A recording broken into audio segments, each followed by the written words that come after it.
T'as vu? Ça, c'est ce que ma femme m'a ramené d'Emmaüs. Maintenant, débrouille-toi avec ça pour faire une belle déco. T'aimes bien, toi? Pourtant, tu vas voir qu'à partir d'un objet improbable, on peut faire quelque chose de vraiment surprenant, étonnant. Ça peut être un vieil objet, ça peut être un tableau, ça peut être une situation géographique. Par exemple, tu es proche de Disney ou des plages du débarquement. Ça peut être un logement atypique qui est sombre, bas de plafond. On peut toujours trouver une idée forte, un fil conducteur qui va rendre ton logement incroyable. Et en plus, bonne nouvelle, on va utiliser du bois de palette, donc pas besoin d'exploser ton budget. Donc on résume, à partir d'un truc moche, on va essayer de faire un truc beau sans dépenser beaucoup d'argent. On y va? C'est parti. Alors voilà la chambre au départ, tu vois, c'est pas ouf. On va essayer plusieurs versions, on va essayer d'intégrer une lampe, puis on va tester plusieurs couleurs avec SketchUp. C'est facile, en un clic, tu peux changer les couleurs. Et ça, c'est le résultat que ça devrait donner au final. On va voir si on y arrive. Allez, je te parle du démontage des palettes qui est quand même long et fastidieux. Si tu veux voir comment on utilise cet outil qui me simplifie bien la vie, tu peux aller voir ma vidéo dans la description, un salon de strass et de palettes. Je déligne, je passe un petit coup de rabot et puis je coupe de longueur les planches qui vont me servir pour faire mon arrondi que je trace avec la technique du compas avec un fil, un clou et un crayon. Là, j'utilise un pochoir pour faire des reliefs avec de l'enduit. Et ici, je suis en train de peindre en rouge les rebords. Finalement, je les repeindrai après en marron parce que c'est trop présent. Donc là, ce que je fais, ça sert à rien.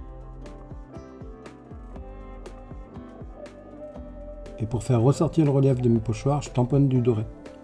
J'aime bien le doré, ça fait riche. En bas à droite, tu peux voir les premières planches de mon cercle. Des planches que je vais assembler avec des lamellos, c'est des languettes qu'on rajoute. Et puis colle chaude et colle à bois.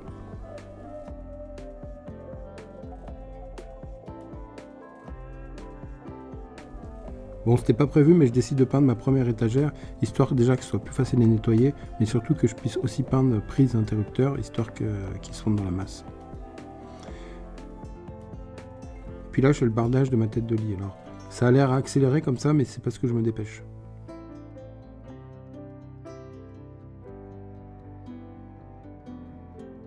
J'ai réalisé un cadre sur lequel on va fixer une tapisserie qui va bien dans les couleurs et qu'il faut bien tendre.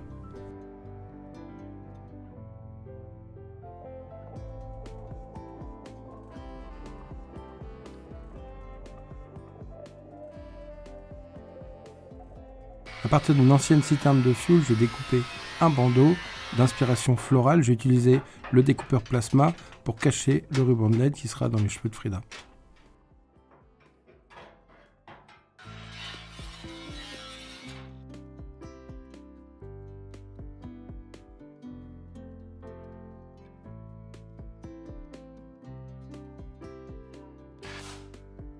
J'aggrave 2 baguettes de noisetier pour habiller la tranche. Dans quelques jours, ce sera la fête des mères. On va faire un cadeau? Exactement. Chouette! Si toi aussi tu veux réaliser cette magnifique lampe, munis-toi d'un pistolet à colle. Attention, c'est chaud. Demande à un adulte pour les branchements électriques et prends le plus beau livre de tes parents sur l'étagère pour offrir ce cadeau très original.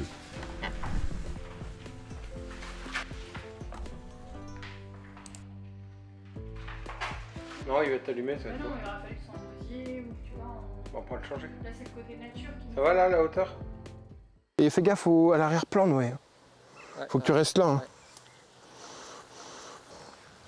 Je te rappelle que je suis youtubeur, donc je fais croire que ma vie est parfaite. Voilà, c'est terminé. On a mis la déco, tout est prêt. Je suis sûr que tu as hâte de découvrir le résultat. Alors, je te rappelle, à partir d'une couverture comme celle-ci, regarde.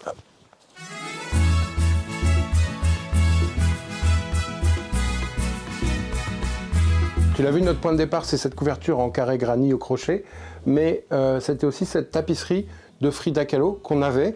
Donc j'ai prévu un cadre sur mesure, et une fois qu'on a notre fil conducteur, eh ben, c'est assez facile de découler tous les thèmes qui sont liés à Frida. À chaque fois qu'on va poser un objet, on va se dire, est-ce que c'est cohérent avec notre sujet? Tu vois, les fleurs et la végétation qu'elle a dans les cheveux, eh ben, je les ai réexploitées en bandeaux lumineux. Je les ai réexploitées aussi avec des plantes qui sont tout autour de cette tête de lit et qui viennent apaiser, apporter ce côté naturel. Avec la végétation, tu vois, le bois, ça se marie très bien. On a aussi opté pour des baguettes pour les champs en branches de noisetier. Ça permet d'avoir une belle finition parce que le bois debout, c'est jamais formidable. On a hésité entre ça ou mettre un ruban par exemple, mais je trouve que ça rend plutôt pas mal. Et on a aussi gardé ce concept-là pour ces étagères un petit peu blanchouillardes en mélaminé pour finir la tranche sans avoir besoin de tout changer. Comme Frida, c'était une artiste peintre, on a gardé les codes. Alors ici, on a le chevalet. On va retrouver ici des vieux carnets de dessin, ces pinceaux, et puis des toiles. Ça tombe bien parce que en fait, c'est l'ancienne chambre de Clémentine qui fait aussi de la peinture et qui vient là de temps en temps. Ce sera aussi une chambre d'amis. Mais tu vois, on est toujours dans le thème. Une fois n'est pas coutume, j'ai mis un plafonnier dans une chambre. En général, je ne les utilise pas, il avait le mérite d'exister. Ce que j'ai fait, c'est que j'ai mis une ampoule qui était moins puissante. Comme ça, la lampe est plus objet de déco plutôt que éclairage général. Je l'ai commandé avec l'éclairage de Frida. Ça permet d'avoir une ambiance quand on est dans la chambre. Et quand on a besoin de lire, eh bien, on a des interrupteurs qui sont individuels de chaque côté. Donc j'ai réalisé une activité manuelle. Toute ma famille s'est moquée de moi. Ils m'ont dit, on se croirait en CP. Moi, je me dis que finalement, le résultat, il est plutôt pas mal. Et ben, si tu veux, laisse un commentaire pour tous ceux qui se sont moqués de moi, pour dire si d'après toi le lustre est réussi. Puis j'ai envie de dire, moi de toute façon je suis plus proche de l'activité de l'EHPAD que de l'activité de fête des mères en CP. Puis en plus j'ai des lunettes tout le temps maintenant. On va retrouver tout un tas d'objets improbables, disséminés à droite, à gauche, des bijoux propres à Frida Kahlo, tu vois. Lorsque tu mets de la déco sur une étagère, pense à ne pas trop la charger et pense à mettre des objets en scène, tu vois. Un livre, il peut très bien être face à toi, ils ne sont pas forcément tous sur la tranche, et on peut avoir des petits objets improbables qui viennent et qui racontent l'histoire de ton étagère, de ton mur, de ta vie. Le choix de tes tissus aussi est vachement important pour contribuer au confort. Tu sais que rien que la vue d'un objet qui te paraît doux active des zones du cerveau liées au bonheur. Ça a été testé sous scanner ou IRM, je ne sais pas. Et regarde ce rideau-là. L'idée, c'est qu'on a meublé tout le mur. Souvent, le rideau, en fait, c'est juste un petit bout de rideau qu'on met comme ça. Donc ça va manger de la lumière et ça ne contribue pas à l'effet confortable. Donc le rideau, essaye de le mettre sur tout le mur quand tu peux. Alors conclusion, est-ce qu'à partir d'un truc moche, on peut faire un truc beau? Je te laisse répondre dans les commentaires, ça aide au référencement. Si toi aussi tu as un logement, si toi aussi tu veux lui donner une âme, tu veux le rendre atypique, insolite, tu veux donner du sens à ta décoration, eh bien tu peux faire appel à moi, tu as tout dans la description.